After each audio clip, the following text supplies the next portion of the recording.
Assalamualaikum warahmatullahi wabarakatuh dan selamat sore. Mohon izin untuk memperkenalkan diri kami dari kelompok 3B yang terdiri dari Muhammad Noval Satria, Muhammad Isa Al-Ansori, Muhammad Nur Huda, Rafli Aditya Pratama, dan Rantifa Eka Agustira.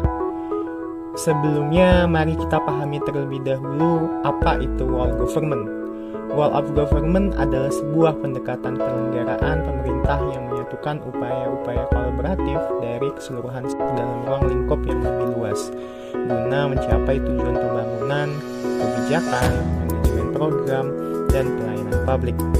Pada video kali ini, kami akan melakukan wawancara tokoh pelayan publik tentang bagaimana isu, strategi, dan solusi dalam merespons suatu permasalahan terkait World of Government.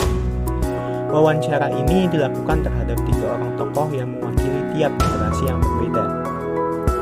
Di sini yang pertama ada generasi Baby Boomers, yang dimana generasi ini lahir pada rentang tahun 1944 hingga 1964, yang diwakili oleh Bapak Wiwit Kusuma Wijaya, umur 55 tahun, sekarang bekerja sebagai pegawai negeri sipil di Universitas Gajah Mada. Kemudian ada generasi X yang dimana generasi ini lahir pada rentang tahun 1965 hingga 1979 yang diwakili oleh Ibu Ani Nurwulan, umur 52 tahun, sekarang bekerja sebagai pegawai negeri sipil di Dinas PSDA Provinsi Sumatera Selatan. Dan yang terakhir ada generasi Y atau generasi milenial yang dimana generasi ini lahir pada rentang tahun 1980 hingga 1994 yang diwakili oleh Mas Ahmad Rafli Pahlevi, umur 26 tahun, sekarang bekerja sebagai pegawai negeri sipil di Stasiun Meteorologi Kelas 4 Maritim Lampung. Berikut kami tampilkan video wawancara bersama tokoh-tokoh lintas generasi pelayanan publik tadi. Apa kalian sudah siap? Kalau begitu, selamat menyaksikan.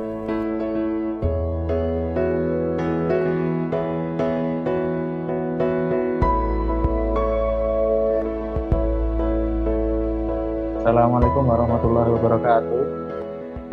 Waalaikumsalam warahmatullahi. Mohon izin sebelumnya perkenalkan saya Isa dari peserta latihan dasar CPNS BMKG. Di sini saya akan mencoba mewawancarai Bapak sebagai narasumber mengenai kerjasama antar instansi yang pernah dilakukan.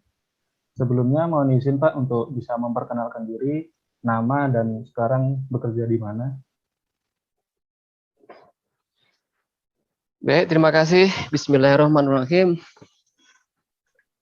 Pertama, perkenalkan nama saya Bapak Wiwit Kusuma Wijaya. Untuk pekerjaan saya ini pustakawan di instansi Universitas Gajah Mada. Begitu, Dek. Kalau boleh tahu sebagai pustakawan ini sudah berapa lama ya Pak? Kurang lebihnya ya sekitar 20 tahun lah. Sudah cukup lama. Ya, Pak. Berarti sudah pengalamannya sudah banyak nih ya Pak ya, tentang pekerjaan di kantor dan lingkungan sekitarnya. Ya hanya seputar buku saja, nama pustakawan juga bergerutnya dengan buku. Iya. Oh iya, terus terkait pekerjaan yang dilakukan ini selama ini, apakah di kantor pernah melakukan kerjasama Pak terkait pekerjaan yang dilakukan dengan instansi lain atau lembaga lain atau kantor lain mungkin? Untuk kerjasama yang intensif kita lakukan itu terutama berkaitan dengan perbaikan koleksi, terutama buku, karena buku ini juga ada usianya. Iya, benar-benar. Sementara supaya membuat pengguna perpustakaan itu nyaman dan senang menggunakan koleksi kita, maka secara periodik akan selalu kita lakukan rehabilitasi buku-buku yang ada, tentunya bekerja sama dengan pihak terkait yang kompeten dalam hal ini adalah bagian percetakan, lembaga yang memiliki kapasitas untuk melakukan perbaikan buku, yaitu pihak percetakan begitu. Oke. Kira-kira itu kerjasama itu untuk berjalan dengan baik, tips-tips apa sih yang harus dilakukan, Pak? Untuk bisa berjalan dengan baik, pertama kita harus mengetahui yaitu rekanan kita itu yang dalam hal ini adalah percetakan itu seperti apa kemampuannya,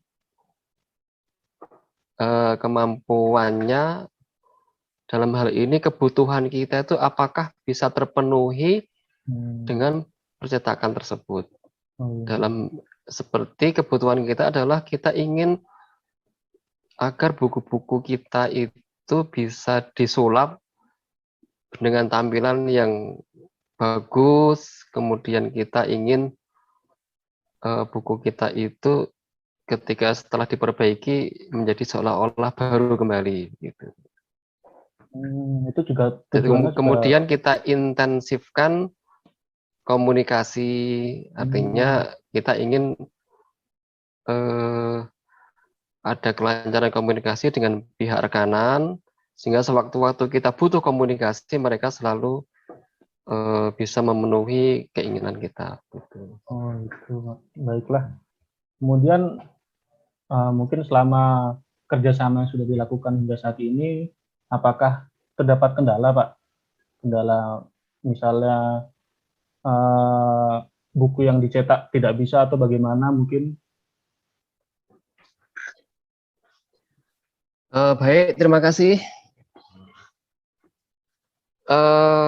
Sebenarnya untuk perbaikan buku itu terutama adalah mengubah sampul itu menjadi baru kembali dengan view sama persis dengan buku ketika kita membeli baru. Jadi memang kita menginginkan untuk diedit sedemikian rupa sehingga warna, kemudian tampilan itu mirip dengan buku apabila kita beli yang baru. Karena maklum buku yang kita koleksi ini karena lama berada dalam koleksi kita, kemudian sering dipinjam oleh mahasiswa, maka kemudian ada yang menjadi lusuh, kemudian cover itu warnanya sudah pudar dan sebagainya. Kita butuh merefresh kembali dan kita biasanya untuk untuk proses mendelegasikan keinginan kita kepada percetakan itu kita memiliki standar mutu yang kita inginkan. Nah, kadang-kadang kendalanya ya percetakan itu ketika ada beberapa buku yang tidak sesuai dengan harapan kita. Seperti kadang tulisannya keliru begitu, sehingga harus, dan mereka memiliki garansi ketika apa yang mereka kerjakan itu keliru, mereka memberikan garansi gratis, tidak dipungut biaya perbaikan. Seperti itu. Berarti itu garansi sebagai solusi yang diberikan dari pihak percetakan itu apa ya? Iya, apabila kesalahan itu dilakukan oleh pihak mereka, maka garansi mereka akan memperbaiki dengan gratis. Oh, gitu. Itu servis bagi kami. Oke, Pak, baiklah. Mungkin sekian dulu, Pak, yang bisa saya tanyakan untuk Bapak sebagai narasumber dalam wawancara kali ini. Mungkin yang bisa saya ucapkan terima kasih banyak dan mohon maaf apabila terdapat kesalahan yang saya tanyakan mungkin menyinggung atau bagaimana, mohon dimaafkan. Dari saya cukup, Pak. Assalamualaikum warahmatullahi wabarakatuh. Waalaikumsalam warahmatullahi wabarakatuh. Terima kasih, Dik, sama-sama. Terima kasih, Pak.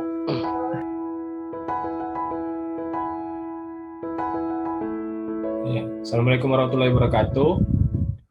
Waalaikumsalam warahmatullahi wabarakatuh. Sama, jadi aku dapat tugas nih dari latihan dasar CPNS kan, disuruh nanyain terkait mata pelajaran latsarku nih tentang World of Government gitu, pokoknya WOG intinya. Dimana nanti aku bakal nanyain Mama beberapa pertanyaan terkait instansi Mama dan kerjasamanya sama pihak lain, seperti itu.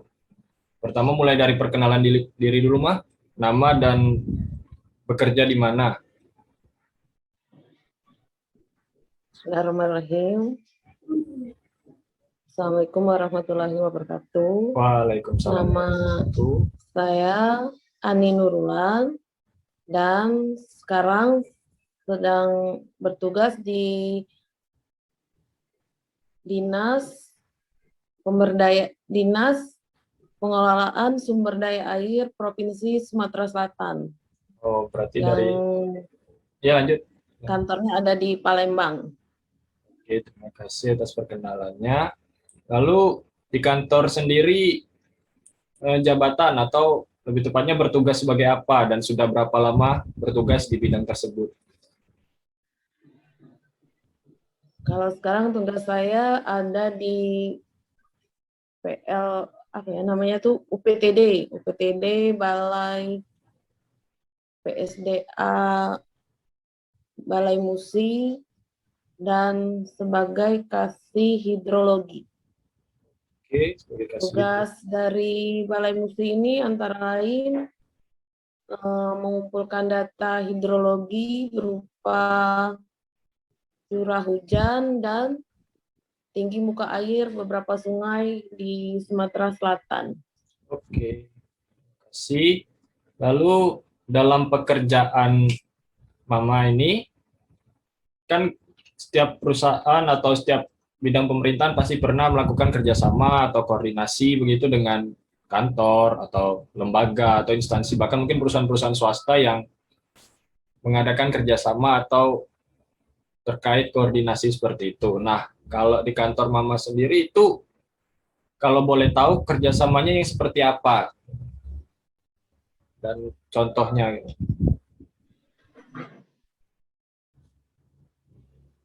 Kalau kantor karena berada di bawah Gubernur Sumatera Selatan, berarti sesama OPD se-Sumatera Selatan selalu ada istilahnya koordinasi dalam beberapa kegiatan. Selain dengan sesama dinas di Provinsi Sumatera Selatan, yang sekarang ada kerjasama adalah dengan yang menyangkut Badan Wilayah Sungai Sumatera 8. Kami bergabung dalam tim koordinasi pengelolaan sumber daya air wilayah Musi, Banyu Asin, Sugihan, dan Lemau. Itu kerjasamanya berupa mengapa ya namanya tuh Akar atau gimana? karena TKPSDA ini kan menyangkut empat provinsi, yaitu Ya. Bengkulu, Jambi, Lampung, dan Sumatera Selatan.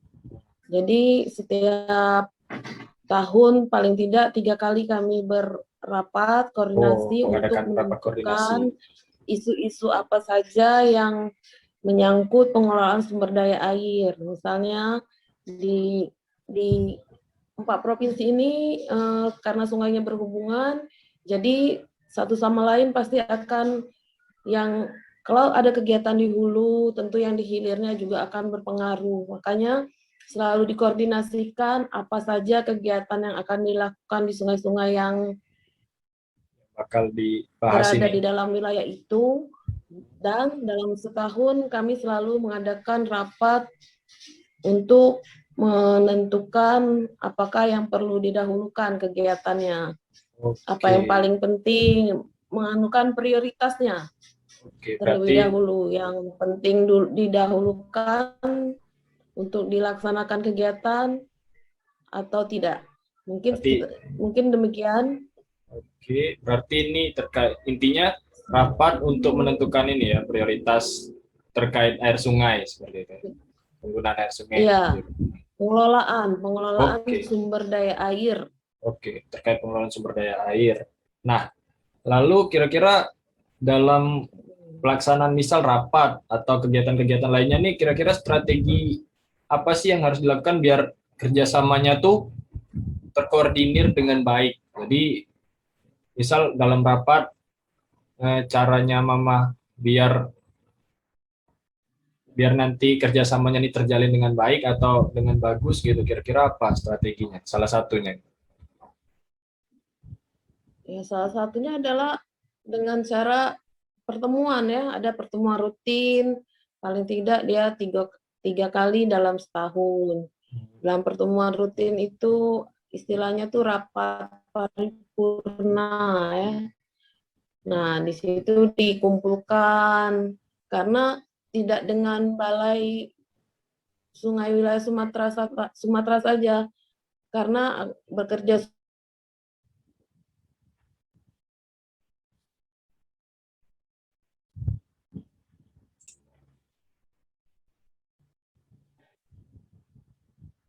jadi dalam tim koordinasi pengelolaan sumber daya air ini banyak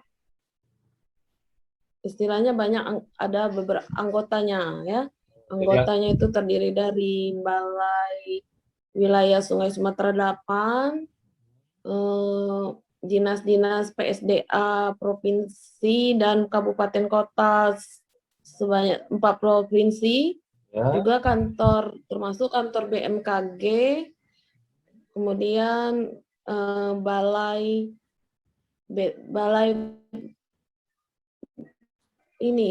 pengelolaan DAS dari kementerian, juga dari dinas lingkungan hidup, dinas ESDM untuk air tanah ya, yang menyangkut air tanah. Nah, kami berkoordinasi dan rapat paripurna 3 kali dalam setahun untuk mengumpulkan data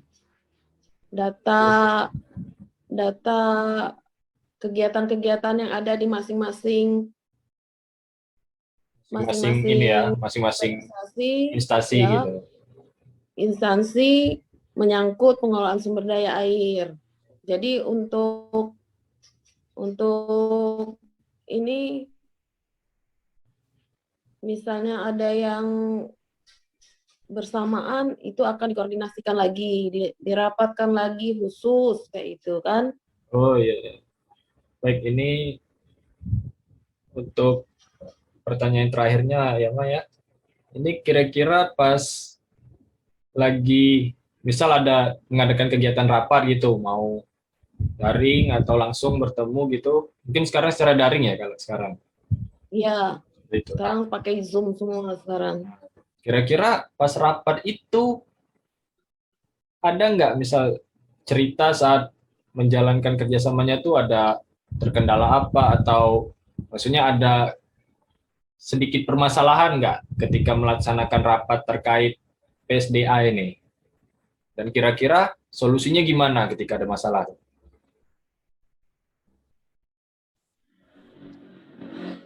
Permasalahannya itu kadang-kadang karena namanya instansi ya.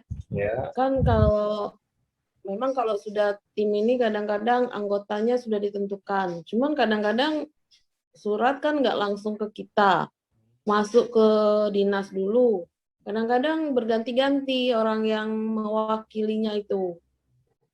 Ganti orang. Jadi kadang harus menjelaskan dari awal lagi apa pekerjaan, apa tugas, dan semacamnya seperti itu.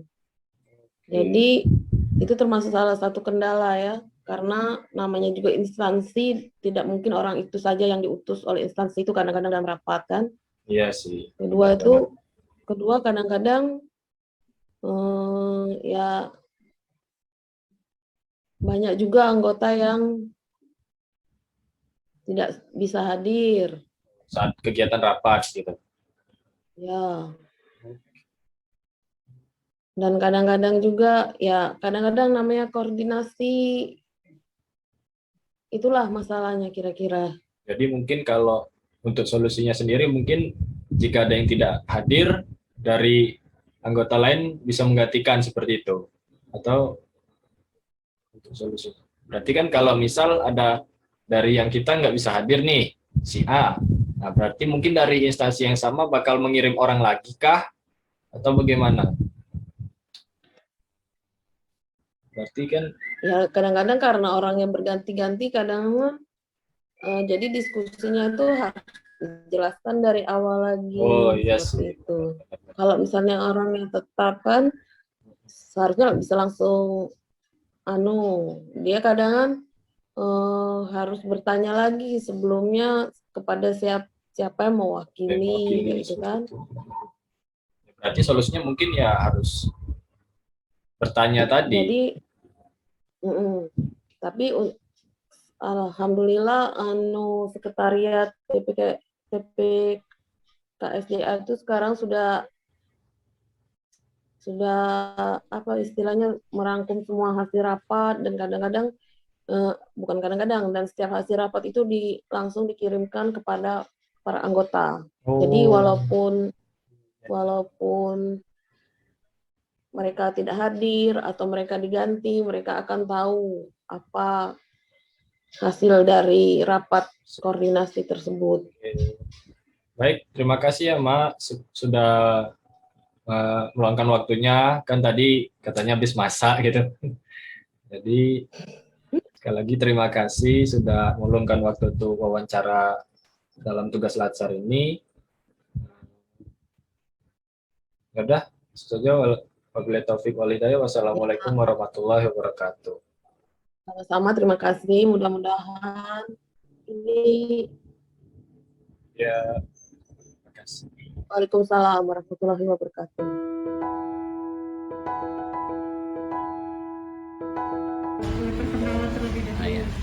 Perkenalkan, nama saya Ahmad Raffi Pahevi. Saya bertugas sebagai perakirawan atau forecaster di Stasiun Meteorologi Maritim Lampung. Berarti di kantor sebagai forecaster itu sudah berapa lama ya? Saya di kantor ini dimulai dari PKL tahun 2013, terus kembali lagi ke sini setelah lulus tahun 2016. Nah, untuk jadi forecaster dimulai dari tahun 2017. Berarti sudah 4 tahun saya jadi forecaster di sini. Berarti sudah cukup lama ya Mas sudah menjadi Iya. forecaster. Kalau begitu izin bertanya terkait kantor, khususnya bagian kerjasama antara kantor dengan pihak lain atau instansi lain. Apakah pernah ada kerjasama seperti itu? Dan kalau ada, seperti apa sih kerjasamanya? Kerjasama itu sebetulnya banyak ya. Kerjasama kita kan intinya itu utamanya di data gitu kan, pertukaran data, pemberian informasi dan lain-lainnya. Nah, untuk kerjasama pertama kita ada dengan ITERA, terus dengan SKK Migas, dan ketiga sama nelayan. Nah, untuk ITERA dan SKK Migas itu memang kerjasama dilakukan oleh pusat meteorologi maritim. Nah, kita di daerah hanya sebagai eksekutornya saja yang memberikan informasi. Nah, untuk nelayan itu kita langsung melakukan kerjasama kepada mereka. Kerjasamanya seperti apa? Seperti yang tadi sebelumnya saya bilang, pertukaran informasi. Jadi kami sebagai BMKG memberikan informasi perakiraan, informasi tinggi gelombang, cuaca, dan angin. Nelayan akan memberikan informasi ke kita berupa data real time di lapangan yang digunakan oleh kami untuk verifikasi perakiraan seperti itu.